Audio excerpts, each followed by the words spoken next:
श्रीमद् भागवत गीता के पास आपके हर प्रश्न का उत्तर है। चाहे आपकी कोई भी परेशानी हो, कोई भी इच्छा हो, श्रीमद् भागवत गीता आपके हर प्रश्न का उत्तर देती है, आपकी हर समस्याओं का हल देती है। चाहे वह परेशानी आपके मन की हो या धन की हो या आपके शरीर की हो, आपके रिश्ते की हो, आपको अपनी हर समस्या का उत्तर श्रीमद् भागवत गीता में ज़रूर मिलेगा। आज हम उसी श्रीमद् भागवत गीता के ऐसे 11 अनमोल उपदेश बताएंगे जो आपकी पूरी ज़िंदगी बदल देंगे। बस आप इन बातों को वीडियो के अंत तक ध्यान से सुनिए। जो भी व्यक्ति इस वीडियो को अंत तक सुनेगा उसे अपनी ज़िंदगी, उसे अपनी हर परेशानी का हल अवश्य मिलेगा। उसे अपनी ज़िंदगी में जो कुछ भी चाहिए वह उसे ज़रूर मिलेगा। श्रीमद् भागवत गीता का सबसे पहला उपदेश यही है कि कोई अगर आपका अपना है या कोई आपसे बड़ा है तो उसको अपने प्रति गलत व्यवहार कभी भी सहन नहीं करना चाहिए। यह गीता का उपदेश हमारी जिंदगी से भी जुड़ा है। हम भी अपने मन की अधिकतर तकलीफ़ों को यह सोचकर ज़िंदगी भर रहते हैं कि यह तो मेरे अपने हैं, यह तो मेरा बड़ा है, इसको हम कैसे कुछ कह सकते हैं। हम अगर नहीं सहेंगे, कुछ नहीं कह देंगे तो हमारे रिश्ते ही खराब हो जाएंगे, हमारे रिश्ते ही समाप्त हो जाएंगे। पर सोचने की बात यह है कि उस व्यक्ति को आप अपना कैसे मान सकते हैं। जो आपकी तकलीफ़ की वजह हो अपना, तो वह होता है जो हमारी तकलीफ़ को दूर करे दे। तो गीता का यह उपदेश है कि किसी को भी अपना फ़ायदा मत उठाने दो, किसी को भी खुद पर जुल्म मत करने दो, क्योंकि आप जितना सही हो लोग आपको उतना सहने के लिए और मजबूर करेंगे। गीता का पहला अध्याय जिसका नाम अर्जुन विशद योग और दूसरा अध्याय जिसका नाम संख्या योग है, उसके आरंभ में अर्जुन ने श्री कृष्ण के आगे अपना दुख प्रकट किया है कि हे केशव, मैं कौरवों से कैसे युद्ध कर सकता हूँ। यह सब तो मेरे अपने ही हैं। मैं कैसे भीष्म पितामह और द्रोणाचार्य से युद्ध करूंगा, क्योंकि वो दोनों मेरे पूजनीय हैं। इसलिए इन गुरुजनों को मारने से तो अच्छा है कि मैं भिक्षा के अन्न को खाकर अपने जीवन का गुजार करूं। और जिन कौरवों से मैं युद्ध करने जा रहा हूं वह सब धृतराष्ट्र के पुत्र हैं, मेरे भाई ही हैं, मेरे अपने ही हैं। इन सब को मारने से अच्छा है कि मैं सन्यासी बन जाऊं। तो श्री कृष्ण ने अर्जुन से कहा कि यह कौन अपने हैं और कौन पराये हैं। जो अधर्म करता है उसके साथ युद्ध करना तुझे मोक्ष और मुक्ति देता है। अपने इस मन के मोह को त्याग दे, नहीं तो सारा जग तेरी निंदा ही करेगा, तुझे डरपोक कहेगा। बात अपने पराये की नहीं है, बात धर्म और अधर्म की है। बात सही और गलत की नहीं। अगर तू गलत को सहेगा, उसका अंत नहीं करेगा, तो गलत करने वाले को और बल मिलेगा, वो और भी गलत करेगा। इसलिए मन के मोह को त्याग करके तू युद्ध कर। महाभारत की एक और कहानी भी है। अर्जुन के पुत्र अभिमन्यु की युद्ध में मृत्यु हो जाती है। तब अर्जुन बहुत दुखी होता है, रोने लगता है। वहाँ श्री कृष्ण से कहने लगे कि मेरा पुत्र अभिमन्यु मर गया है। यह दुख विकल्प भी सहन नहीं कर सकता है भी, मैंने अपने आप को समाप्त कर लूँगा। फिर भगवान श्री कृष्ण उसे आत्माओं के लोक में लेकर गए, जहाँ अभिमन्यु आनंद से बैठा हुआ था, क्योंकि उसने क्षत्रिय उचित व्यवहार किया, इसलिए उसे उत्तम पद की प्राप्ति हुई। जब अर्जुन अभिमन्यु के पास रोते रोते पहुंचा, अपने पुत्र को देखकर अर्जुन बहुत प्रसन्न हुए। उसे गले से लगाकर कहने लगे कि हे पुत्र, तेरे बिना तो मैं जी नहीं सकता। मैंने तो अपने जीवन की आशा का ही त्याग कर दिया है। तो अभिमन्यु कहने लगा कि आप कौन हैं? अर्जुन बोला, मैं तेरा पिता हूँ, तू मेरा पुत्र है। अभिमन्यु कहने लगा कि कौन पिता कौन पुत्र? मेरे हजारों जन्म हुए हैं। किसी जन्म में आप मेरे पिता बनते हैं और किस जन्म में आपका पिता बनता हूँ। आत्मा का ना कोई माता होता है ना कोई पिता होता है। जब अर्जुन ने देखा कि मेरा पुत्र मुझे पहचान भी नहीं रहा, तो उसका सारा मोह खत्म हो गया। इसलिए गीता के इस उपदेश को ठीक में से समझ लो कि यहाँ कोई अपना पराया नहीं है। जो बुरे वक्त में, तकलीफ के वक्त में हमारा साथ दे, सिर्फ वही हमारा अपना है, बाकी सब पराए हैं। गीता का दूसरा उपदेश यह है कि जो चला गया कभी उसका दुख मत करो, और जो आने वाला है उसकी विकल्प बिल्कुल भी चिंता मत करो।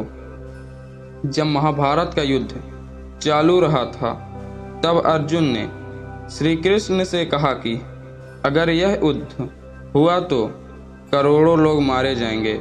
जो सैनिक और योद्धा इस युद्ध में मारे जाएंगे, उनकी स्त्रियों का क्या होगा? समाज कैसे आगे बढ़ेगा? और भी बहुत सी बातें अर्जुन ने विस्तार से कही है।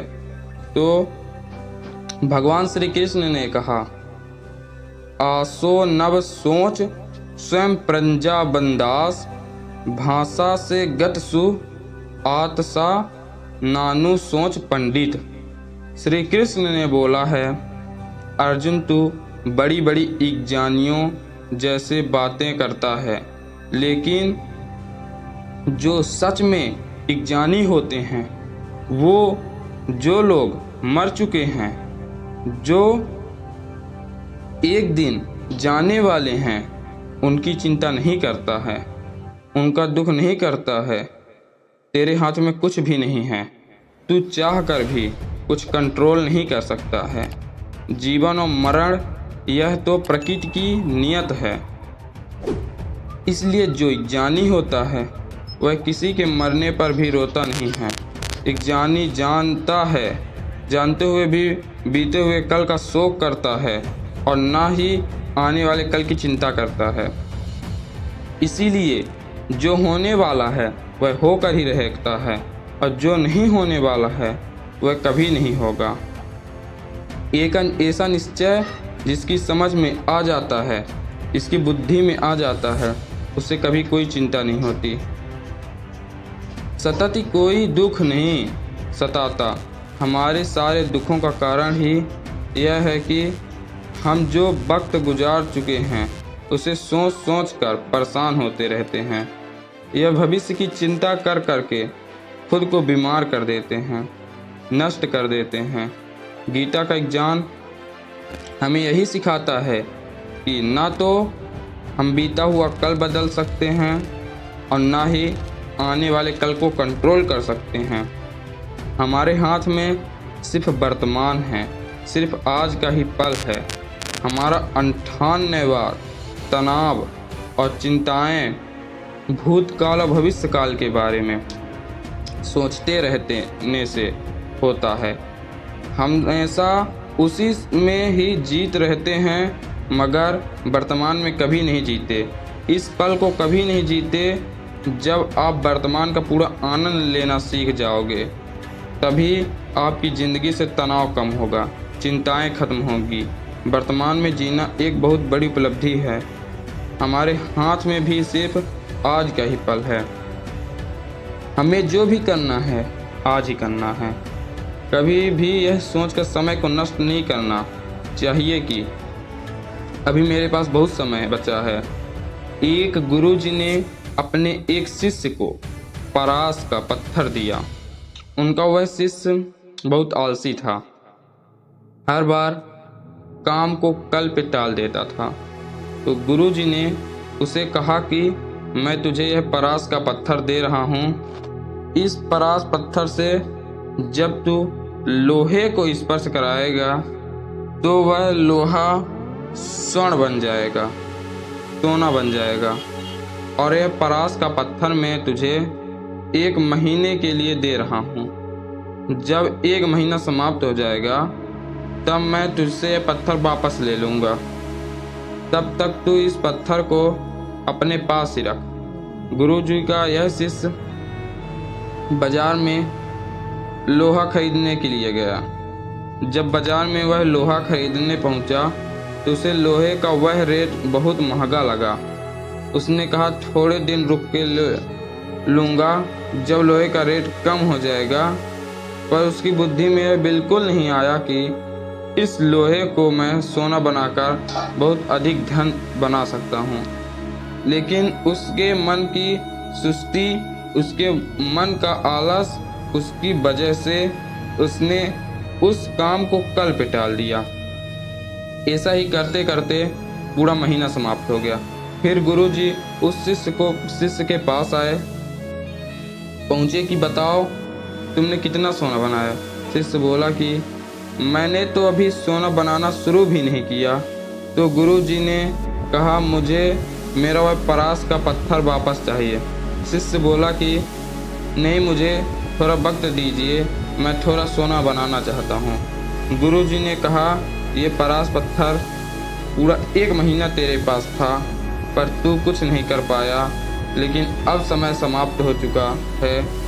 ऐसे ही यह हमारा पत्थर जीवन है, हमारी जिंदगी है और यह समय ही परास पत्थर है। हम समय के एक एक पल में अपने जीवन को सोना बना सकते हैं, लेकिन हमें यह लगता है कि हमारे पास बहुत समय बचा रहा है। एक दिन जिंदगी को जी लेंगे, एक दिन जिंदगी में खुश हो जाएंगे, लेकिन वह दिन कभी नहीं आता और हम जिंदगी भर भागते रहते हैं, चिंता करते रहते हैं, दुखी होते रहते हैं, लेकिन ज़िंदगी को जीना, खुश रहना हम भूल जाते हैं। इसलिए गीता का एग्जाम हमें यह सिखाता है कि आप आज में जीना सीखो, इस पल में जीना सीखो। गीता का तीसरा उपदेश यह कहता है कि मौत से डरना बिल्कुल व्यर्थ है। श्री कृष्ण ने गीता में कहा है, यह संसार मृत्यु लोक है, जिसका भी जन्म हुआ है वह एक दिन जरूर मर जाएगा, जिसका आरंभ हुआ है उसका अंत अवश्य होगा। हम इसे रोक नहीं सकते। जैसे हम रोज़ कपड़े बदलते हैं वैसे ही हमारी आत्मा नया शरीर धारण करती है। मृत्यु सिर्फ इस जीवन का एक नया आरंभ है, इस जीवन का अंत नहीं। आत्मा कभी नहीं मर सकती और ना ही उसे कोई मार सकता है, लेकिन मौत का डर मनुष्य को सबसे ज़्यादा लगा रहता है। मौत का दुख भी इंसान को सबसे ज़्यादा होता है। एक पेड़ में 2 पक्षियों का जोड़ा रहता था। उन दोनों को एक दूसरे से बहुत प्रेम था। उन्होंने साथ जीने मरने की कसमें खाई थी। एक दिन वहाँ एक शिकारी आया और उसने एक तीर चलाकर वह पेड़ पर बैठे मादा पक्षी को मार दिया।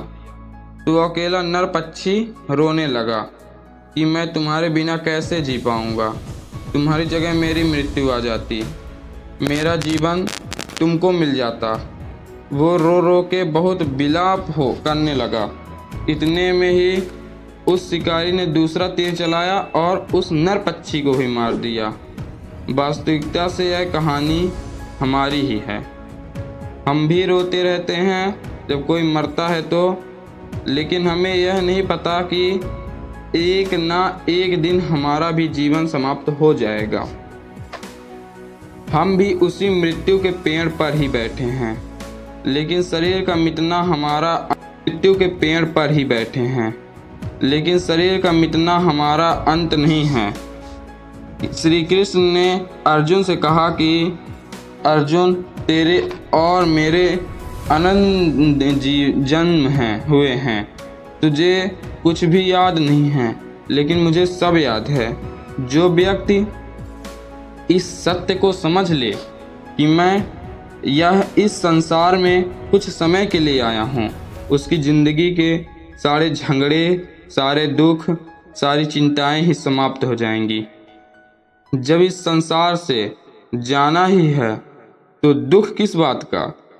पहले के ज़माने में साधु महात्मा लोग पैदल यात्रा करते थे। यात्रा करते करते वह एक नगर में पहुँचे। वहाँ महात्मा बहुत थक चुके थे।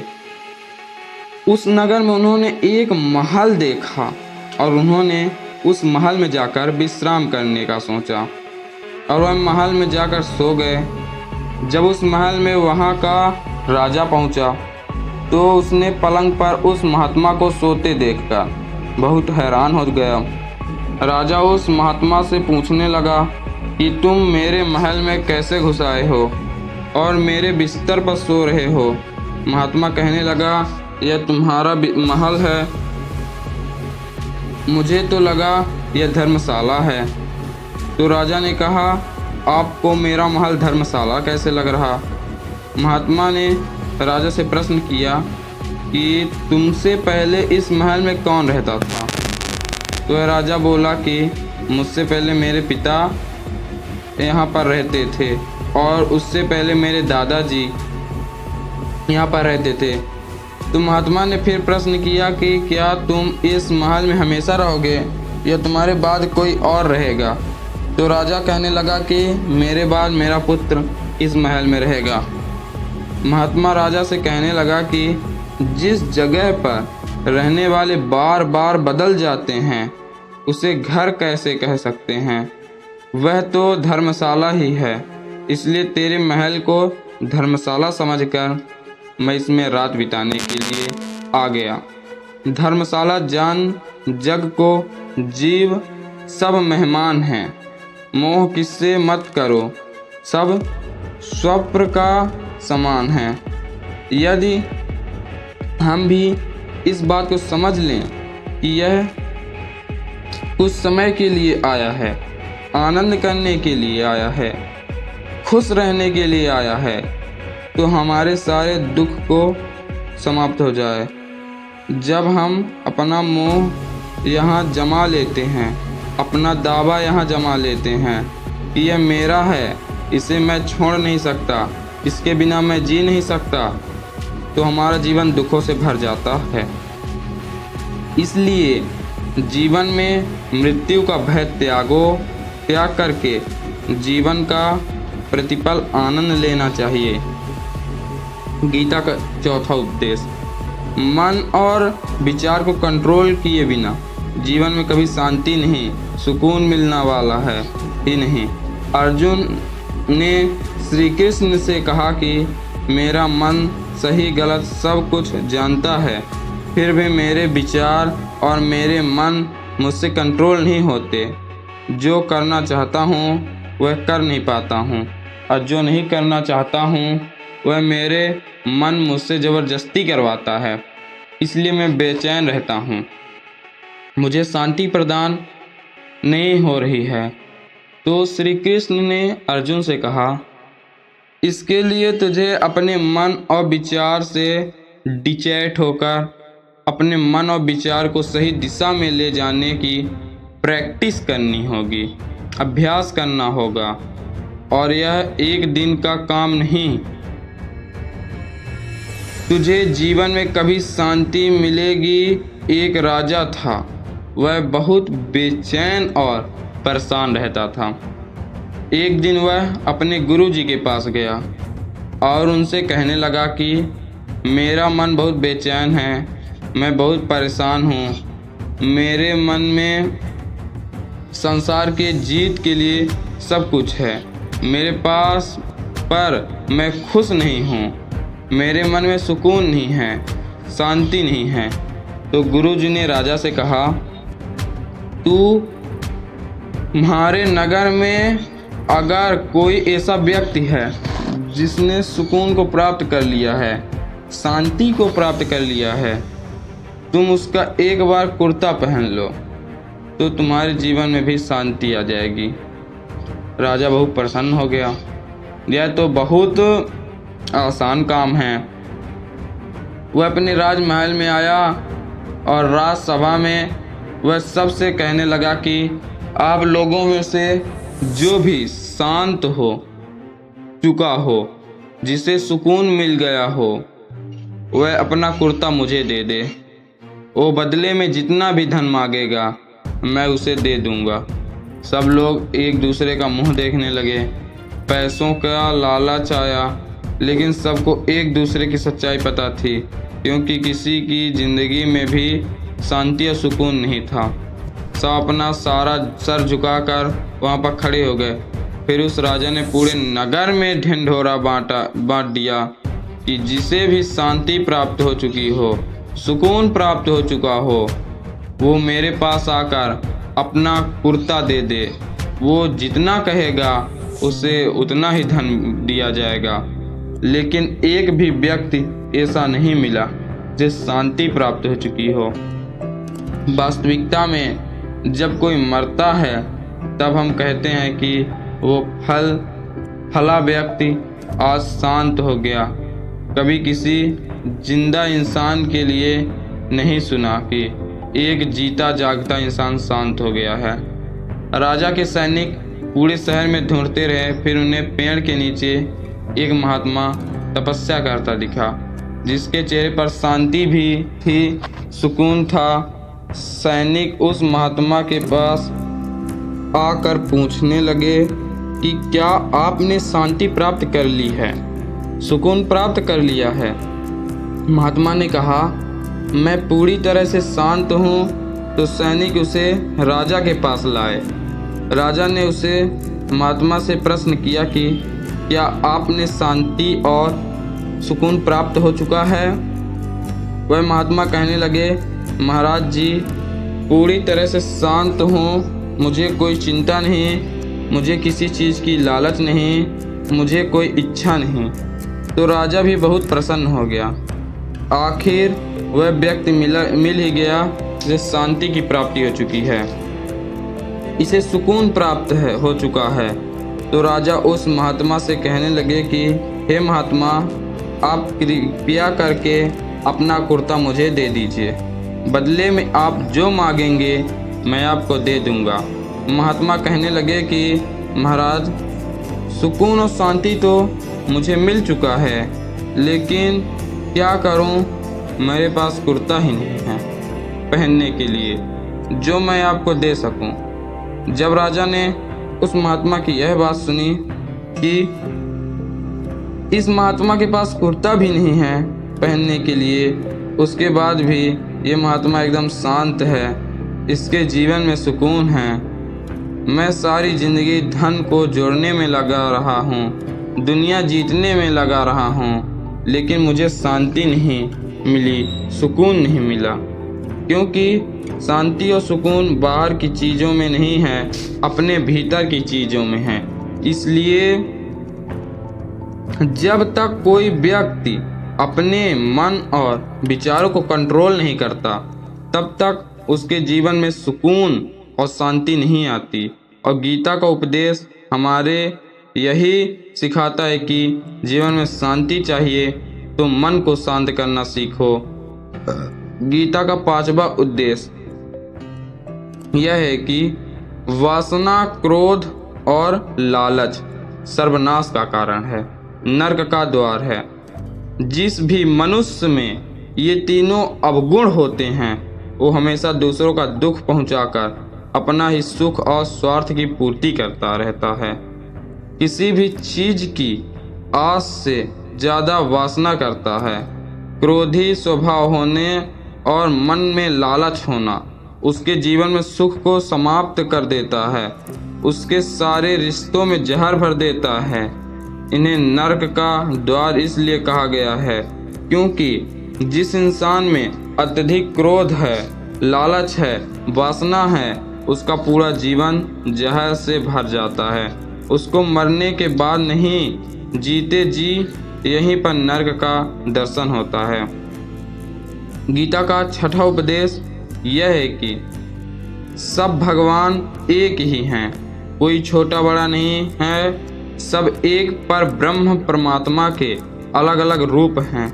नाम है श्री कृष्ण ने गीता का 10वां अध्याय विभूति योग में बताया है कि जितने भी जगत के देवी देवता हैं वो सब मेरी ही विभूति में हैं। शिव हूँ मैं ही, इंद्र हूँ मैं ही, यक्षराज कुबेर भी हूँ मैं ही, अग्निदेव हूँ, देवताओं के गुरु बृहस्पति भी मैं ही हूँ, समुद्र भी मैं हूँ, अक्षरों में ओम भी हूँ, काल का महाकाल भी मैं हूँ, सारे जगत का नाश, उत्पत्ति और पालन करने वाला भी मैं ही हूँ। श्री कृष्ण ने अर्जुन से कहा कि मेरी विभूतियों का कोई अंत नहीं है, इसलिए सब भगवान, सब नाम, सब देवता मेरे ही रूप हैं। इसलिए तोता किसी भी देव या ईश्वर में कभी भेद बुद्धि मत करना, कभी किसी को छोटा बड़ा मत समझना।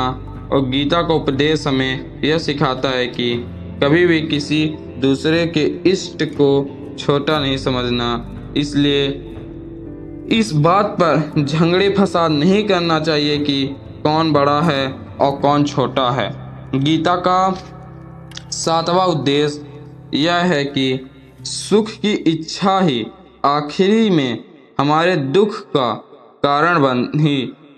कृष्ण ने अर्जुन से कहा कि मनुष्य जितना सुखों की लालच और इच्छा करता है, उतना ही उसकी इंद्रियां सुख भोग में आसक्त हो जाती हैं और उतना ही इंसान का मन संसार के सुख और आकर्षण का गुलाम बन जाता है। और जितना सुख के पीछे भागोगे, उतना ही उसे दुख के अनुभव से भी गुजरना पड़ेगा, क्योंकि यह संसार का नियम है। जो चीज़ शुरू में मन को बहुत आकर्षित करती है, बाद में बहुत दुख देती है, और जो चीज़ शुरू में मुश्किल लगती है, कठिन लगती है, बाद में हमें बहुत काम आती है। गीता का 8वां उद्देश्य यह है, जो भी मनुष्य दुनिया के सारे सहारे छोड़कर सिर्फ भगवान को ही अपना सहारा मान लेता है, उसकी हर जरूरत वह ईश्वर पूरी करता है। उसकी हर प्रकार से रक्षा वो परमात्मा ही करता है। अन्याय तायो मम ये जाना, परप साते तेस्मा नित्या, भी युक्त नाम योग क्षेमा। वह जो भी व्यक्ति मुझे ही अपना सहारा मानता है, उसका योग क्षेम है वहन करता हूँ। योग क्षेम वह हम अर्थात जो चीज़ नहीं मिली है उसकी प्राप्ति करना, उसका नाम योग, और जो चीज़ जीवन में मिली हुई है उसकी रक्षा करना, उसका नाम सोम। तो श्री कृष्ण कहते हैं कि मुझे पर डिपेंड हो जाता है, उनके जो चाहिए वो मैं ज़रूर देता हूँ और उनकी हर प्रकार से रक्षा भी करता हूँ। गीता का 9वां उद्देश्य यह है कि इस संसार में हमारा कुछ भी नहीं है। गीत सार में अपने कोई बार बार सुना होगा कि तुम्हारा क्या गया जो तुम रोते हो, तुम क्या लाए थे जो तुमने खो दिया, तुमने क्या पैदा किया जो नष्ट हो गया, तुमने जो लाया जो लिया, जो कुछ भी दिया यहीं पर दिया, जो आज तुम्हारा है कल किसी और का होगा, क्योंकि परिवर्तन इस संसार का नियम है। कल तक जिसने बिना आप जी नहीं सकते थे, आज उसने कोई रिश्ता नहीं, बातचीत तक नहीं है। कहाँ गए वह जीवन भर के सारे रिश्ते, वो सारे मित्र जो साथ जीने मरने की बात करते थे, आज पता भी नहीं है कि वह लोग कहाँ चले गए। दोस्तों, यह प्रेरणादायक कहानी अगर आप लोगों को अच्छी लगी हो तो वीडियो को लाइक करें और अपना विचार कमेंट में ज़रूर बताएं और चैनल को सब्सक्राइब करना न भूलें, जिससे कि ऐसी प्रेरणादायक कहानी आप लोगों को मिलती रहे। जय श्री कृष्ण।